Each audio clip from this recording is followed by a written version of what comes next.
नमस्कार दोस्तों, मेरा नाम है डॉक्टर अमित। आज के इस वीडियो में मैं आप लोगों के साथ बात करने जा रहा हूँ कोविड-19 के बारे में। आप अगर इंटरनेट या गूगल खोल के अगर देखेंगे तो आपको कोविड-19 के बारे में सारा का सारा डेटा मिल जाएगा। लेकिन इसमें से बहुत सारे फेक न्यूज़, फेक डेटाज भी है जो ना कि खतरनाक है बल्कि इंसान की जिंदगी को खत्म करने के लिए भी काफी होता है। कोविड जो है हम लोगों को बहुत ज्यादा टाइम नहीं देता है।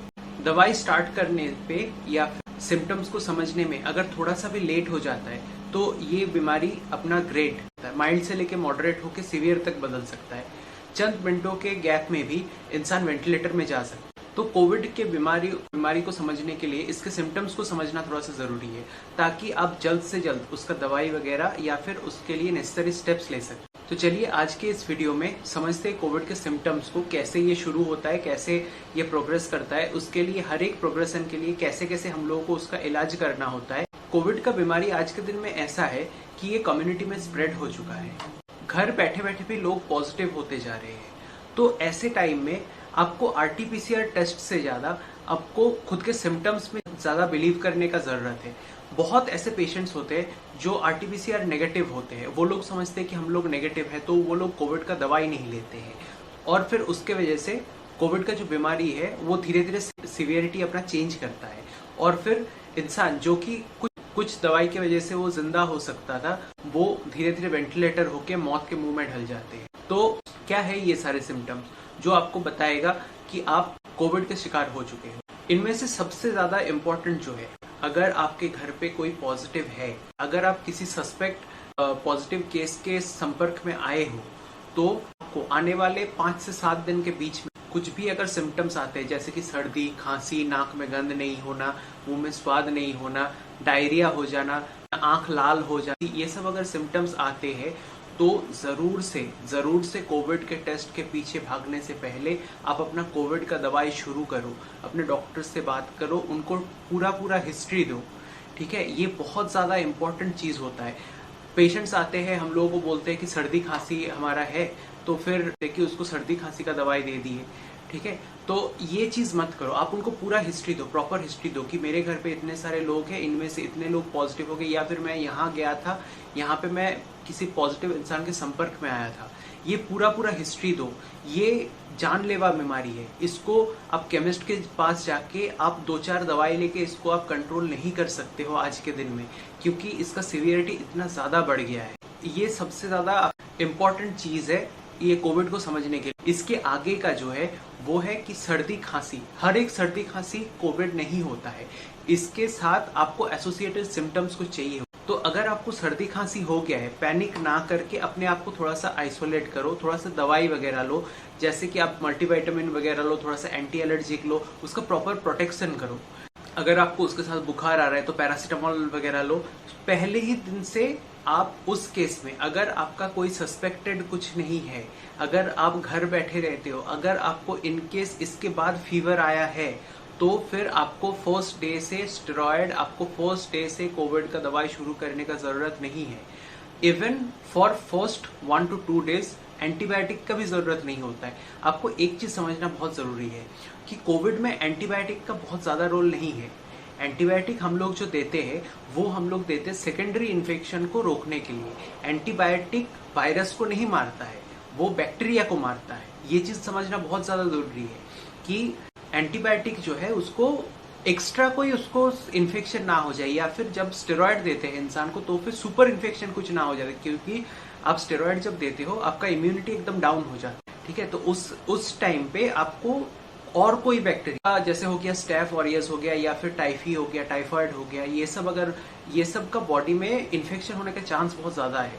तो उस केस में एंटीबायोटिक का जरूरत बहुत ज्यादा होता है। लेकिन वायरल फीवर में एंटीबायोटिक का इतना ज्यादा नेसेसिटी नहीं होता है।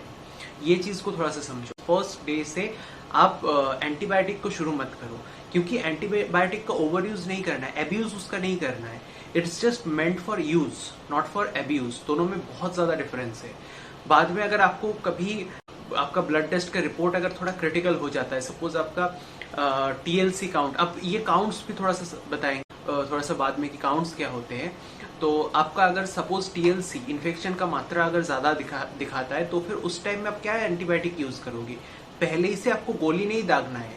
हमेशा 24 आवर्स बॉर्डर में अगर सब कुछ शांति रखा हुआ है, आपको गोली नहीं चलाना होता है, आप अपने बुलेट्स को सेव करते हो। तो यहाँ पे दवाई के केस में भी वही है, दवाई को थोड़ा सा सेव करके रखो। फर्स्ट डे से एंटीबायोटिक को चालू मत करो। तो आप क्या क्या लोगे? आप उस टाइम पे पैरासीटामोल ले लो, उस टाइम में आप एंटी एलर्जिक ले लो, और फिर जस्ट वेट एंड वॉच। अगर 1-2 डोज पैरासीटामोल के बाद अगर आपको फीवर आ रहा है, that means you need to understand कि ये कोई दूसरे तरफ जा रहा है। फीवर, बुखार जो होता है, ये कोई बीमारी नहीं है, ये एक सिम्टम है। मतलब आपके बॉडी कोई एक इन्फ्लेमेशन के अंदर से जा रहा है, तो इसको थोड़ा सा समझिए। और इसके बाद आपको अगर एसोसिएटेड कोई सिम्टम आ जाता है, उसके लिए वॉच आउट करो। एसोसिएटेड सिम्टम्स में क्या है? जैसे आपका हो गया डायरिया हो गया, लूज टूल हो गया, आंख आपका लाल हो रहा है, या फिर आपको स्मेल चला जाना। ये आज के टाइम में सबसे ज्यादा कॉमन बीमारी ये होता है। एक दिन आपको फीवर आ जाता है, 2 दिन का वीकनेस, उसके बाद स्मेल और टेस्ट चले जाना। उसमें सर क्या कोविड टेस्ट के लिए आप दौड़ रहे हो? कोविड टेस्ट अगर कराओगे आपको 3 दिन टाइम लग जाएगा आने में। उस 3 दिन आप अगर प्रॉपरली अगर दवाई ले लो, इंसान 10 दिन के अंदर अंदर नेगेटिव हो जाता है। उसके बाद जो है 14 दिनों तक हम उनको क्वारंटाइन करते हैं, उनके खुद के प्रोटेक्शन के लिए, उनको प्रॉपरली रेस्ट देने के लिए, है ना, क्योंकि इसमें बहुत ज्यादा वीकनेस होता है। तो ये दूसरा पॉइंट हो गया कि फीवर हुआ, आपको फिर वीकनेस आ गया, फिर आपका स्पेल एंड टेस्ट चले जाना, मतलब आपका 100% आपको कोविड है। तो ये सब केस में जैसे आपको खांसी हो गया, खांसी के साथ कफ आना हो गया, वीकनेस, मुंह में टेस्ट नहीं है, स्मेल नहीं है, बुखार हो गया, तो ये केस में आप फिर कोविड का दवाई शुरू कर दो। आपके मुंह के टेस्ट के लिए आप अदरक ले लो, अगर आपको पाइल्स वगैरह को कोई दिक्कत नहीं है। सर्दी खांसी के लिए जैसे बोले कि एंटी एलर्जिक आप कुछ ले लो, उससे ये सेटल डाउन हो जाएगा। बुखार का जो है, बुखार का थोड़ा सा इशू ये होता है कि कोविड का दवाई शुरू करने के बाद भी आपको फीवर आ रहा है, या फिर पैरासीटामोल आप दिन का 3 गोली ले रहे हो, एंटीबायोटिक अप्रोप्रिएटली ले रहे हो, आप सुपर इन्फेक्शन के लिए प्रोटेक्शन दे रहे हो, फिर भी आपको फीवर आ रहा है, दैट मीन्स इट इंडिकेट्स कि आपको सीआरपी बढ़ रहा है। कोविड में अगर आप टेस्ट का पार्ट देखोगे तो कोविड में 2 टेस्ट बहुत कॉमनली कराया जाता है। जैसे हो गया आपका सीबीसी और सीआरपी। ये दोनों टेस्ट जो है, अभी थोड़ी देर पहले जो बोल रहे थे, सीबीसी में टीएलसी जो है, टीएलसी मतलब हो गया आपका टोटल ल्यूकोसाइट काउंट, मतलब ये आपका इन्फेक्शन का मात्रा दिखाता है। तो ये टेस्ट अगर बढ़ गया मतलब आपको कोविड अगर है, उसके साथ टीएलसी बढ़ गया मतलब आपको सुपर इन्फेक्शन हो रहा है, तो आपको और थोड़ा सा बेटर एंटीबायोटिक प्रोटेक्शन देना पड़ेगा इस केस में, अगर आपका टीएलसी बढ़ रहा है। सीआरपी जो है उसका मतलब आपकी बॉडी में इन्फ्लेमेशन बढ़ रहा है। इन्फ्लेमेशन बढ़ने का कई कारण होते हैं। कोविड बॉडी में बढ़ रहा है, उसकी वजह से इन्फ्लेमेशन होता है, आपके बॉडी में शुगर बढ़ रहा है, ये एक प्रोटेक्टिव मैकेनिज्म है। बट सीआरपी बहुत ज्यादा बढ़ जाना मतलब वो प्रोटेक्टिव जो है वो बॉडी को खुद को ही हार्म कर रहा है। तो बॉडी कुछ एक बुरा चीज को मारने जा रहा है, लेकिन उसके बदले बॉडी खुद को भी हार्म कर रहा है। तो उस केस में क्या होता है, बॉडी को थोड़ा शांत करना होता है। ये शांत करने का काम जो होता है ये स्टेरॉइड करता है। सीआरपी अगर आपका बढ़ गया तो उस केस में आपको स्टेरॉइड उस टाइम पे स्टार्ट करना है। तो अगर आपका फीवर बार बार आ रहा है, रिकरेंट अगर फीवर आ रहा है, तो फिर आप उसमें सीआरपी का टेस्ट करा के देखो। सीआरपी बढ़ा हुआ है मतलब आप स्टेरॉइड का स्टार्ट कर दो, या फिर अगर स्टेरॉइड ऑलरेडी चल रहा है तो उसको थोड़ा अपग्रेड करो, फीवर सेटल डाउन हो जाएगा।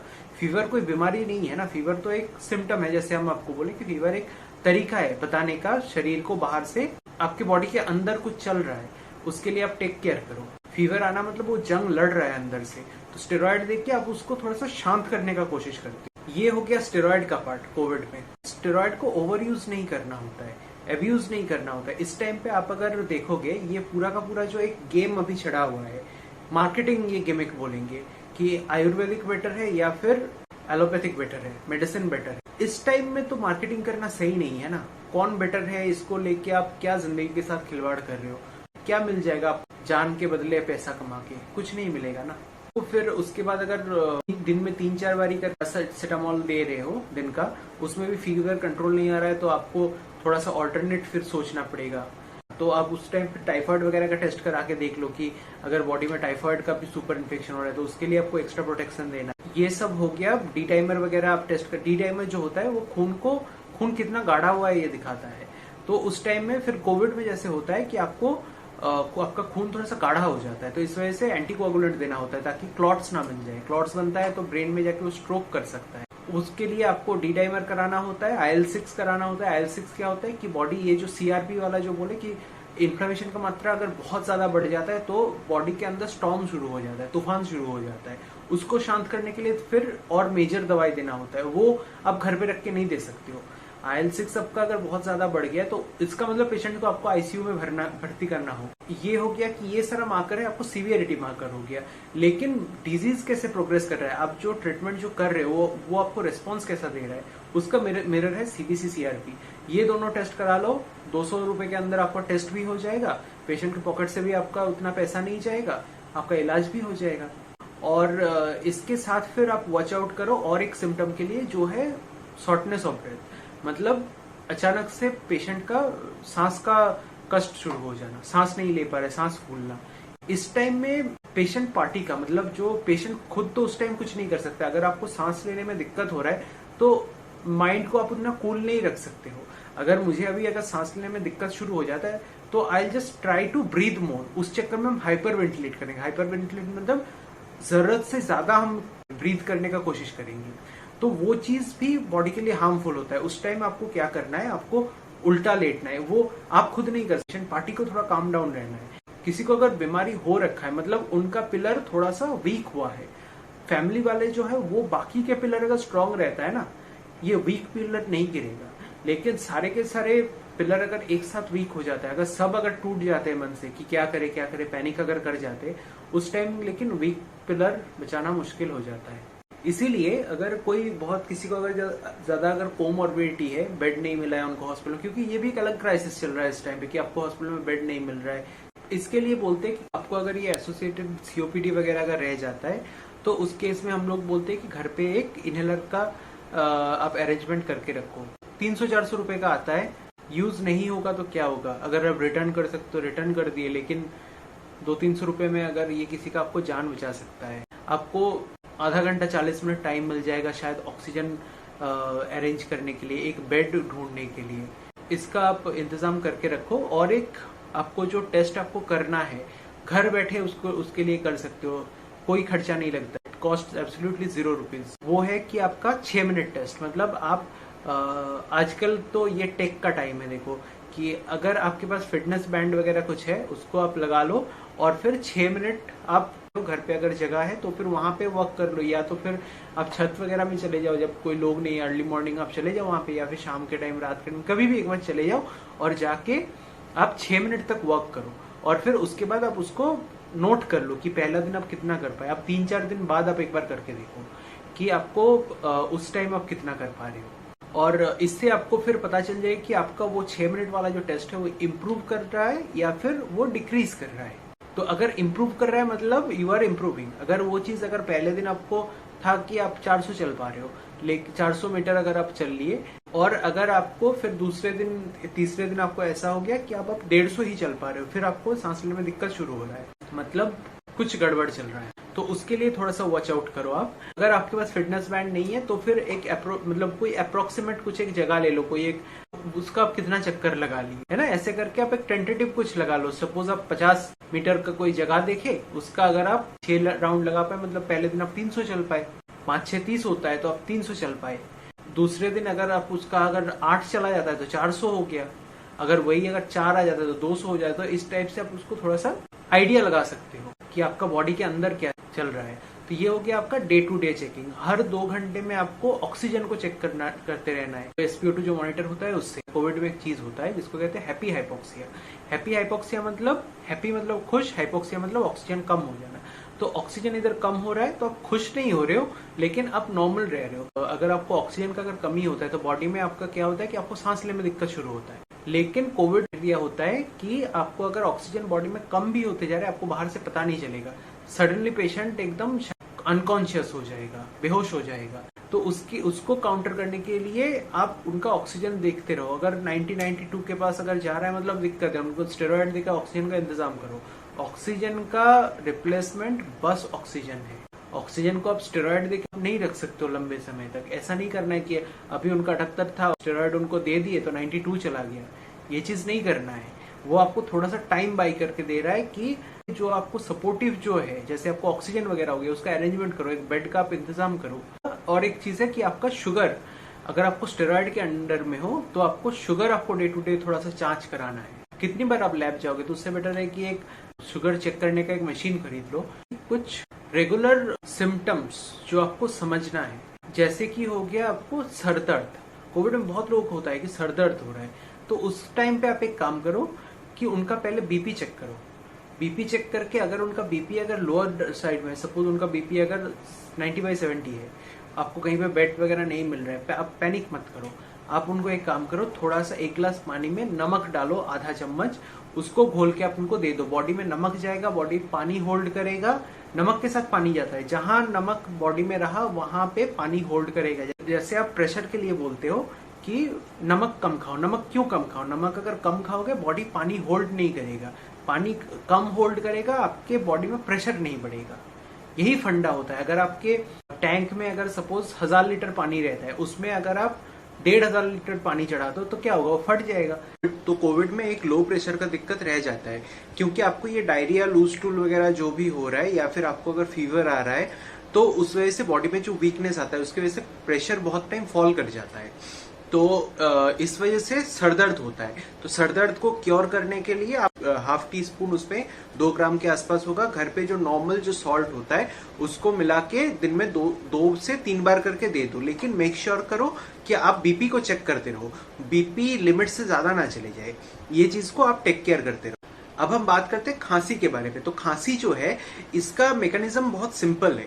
आपके ट्रेकिया में, आपके सांस के नाली में अगर कुछ भी चला जाता है, जैसे आप नोटिस किए होंगे कि जैसे कि आप खाना खाते टाइम अगर आपके सांस नाली में कुछ खाना वगैरह चला जाता है, तो आपको इंस्टेंट क्या होता है कि आपको खांसी शुरू हो जाता है। खांसी का मतलब कि बॉडी उसको कोशिश कर रहा है कि जैसे भी करके हो उसको बाहर निकाल दे, है ना। सांस नाली में तो सांस जाने का, वो तो हवा जाने का जगह है, वहां पे तो कुछ सॉलिड मटेरियल या फिर कुछ अगर उसको ऑब्स्ट्रक्ट कर रहा है तो बॉडी कोशिश करेगा कि उसको बाहर निकाले। तो कोविड में क्या होता है कि आपके छाती में बहुत टाइम कफ फट जाता है। आप एंटीबायोटिक वगैरह बहुत स्ट्रॉन्ग डोज का ले रहे हो तो छाती में कफ जो होता है वो सूख जाता है, कफ उसमें बाहर नहीं आ पाता है। तो इस वजह से बॉडी कैसे भी करके कोशिश करता है कि कफ को उसको बाहर निकाले। तो आपको खांसी रोकने की जगह आपको ये चीज करना है कि वो बॉडी में जो कफ जो बैठ गया है उसको बाहर निकालो, है ना। तो उसको बाहर निकालने के लिए आप क्या करोगे? कुछ म्यूकोलाइटिक्स वगैरह ले लो, या तो फिर आप टैबलेट के फॉर्म में उसको ले लो, या तो फिर कफ सिरप के फॉर्म में ले लो। तो ये वाला चीज करो। वेपर लो, वेपर में और कुछ नहीं करना है, वेपर में आपको बस नमक पानी का वेपर आपको लेना है। इसके ऊपर मैं पूरा का पूरा एक वीडियो बना के रखा हूँ कि कोविड पेशेंट्स को क्या क्या चीजें करना है, क्या क्या खाना खाना होता है। तो ये सब आप थोड़ा सा उसमें चेक कर लो। और एक चीज जो है, जो अगर आपको खांसी रिकरेंट हो रहा है, या फिर आपको अगर आप पेशेंट को अगर सांस लेने में दिक्कत हो रहा है, आप उनको स्टेरॉइड दे रहे हो फिर भी उनका सांस लेने का दिक्कत जा नहीं रहा है, रिकरेंट खांसी हो रहा है, उस टाइम पे आपको सस्पेक्ट करना है कि निमोनिया, कि पेशेंट को कहीं पे निमोनिया तो नहीं हो गया, लंग में कहीं बहुत ज्यादा इन्फेक्शन तो नहीं हो गया। तो उस केस में आप पेशेंट को जरूर से सीटी स्कैन कराओ। यहाँ पे एक चीज है कि 2 सीटी स्कोर होते हैं। एक होता है कि आपको जो आप आरटीपीसीआर कराते हो उसका सीटी स्कोर, उसका सीटी स्कोर जितना ज्यादा डाउन जाएगा आपका इन्फेक्शन उतना ज्यादा हेवी है ना। तो वो प्रोग्रेशन आपको नहीं दिखाता है, वो ये नहीं दिखाता है कि आपका अगर 15 है तो फिर आप रिकवर नहीं करोगे, ऐसा नहीं है। उसका मतलब आपकी बॉडी में वायरल लोड ज्यादा है।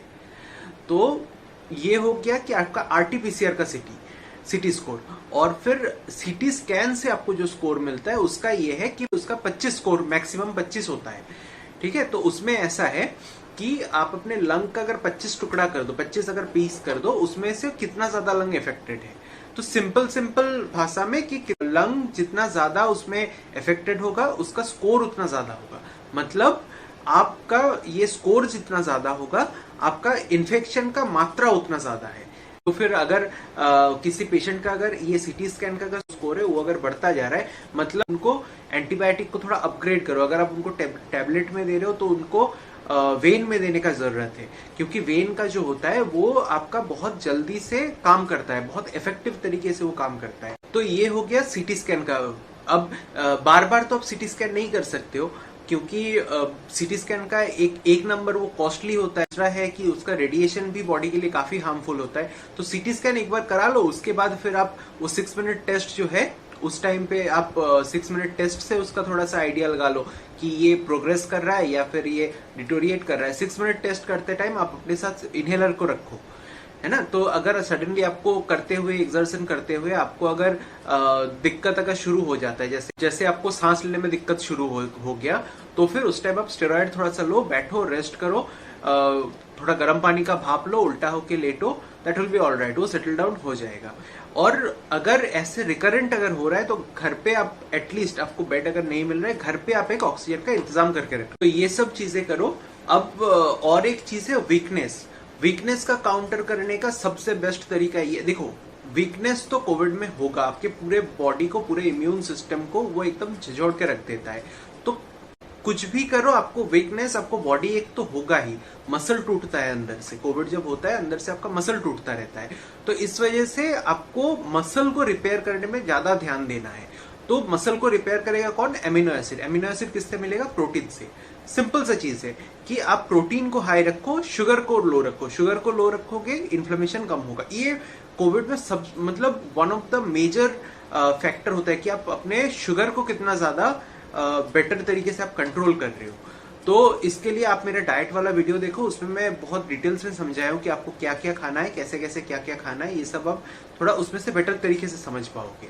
ये सब हो गया मोटा मोटी कि आपको कोविड में क्या क्या चीजें होता है, क्या क्या टेस्ट करना है, आपको एक आइडिया लग गया होगा। ये वीडियो बनाने का ये मकसद नहीं है कि आप खुद डॉक्टर बन के उसका ट्रीटमेंट करो, लेकिन कुछ लाइफ सेविंग चीजें, कुछ इंडिकेशंस जो बॉडी आपको बता रहा है, ये आप पकड़ सको, उसके अकॉर्डिंग आप स्टेप्स ले सको। ये आपको समझाना, यही इस वीडियो का मकसद है। या फिर मैं जितना भी वीडियोस बनाता हूँ, इसका मतलब ये नहीं है कि आप खुद फिजिशियन बन के आप लोगों को ट्रीटमेंट देना शुरू कर दो, ऐसा नहीं है। आप, आपके आसपास जो लोग हैं, उनके बॉडी आपको जो बता रहा है उसको आप कैच कर पाओ, उसको आप सही डायरेक्शन में आप उसको फॉरवर्ड कर पाओ, उस मैसेज को बॉडी आपको जो दे रहा है अंदर से।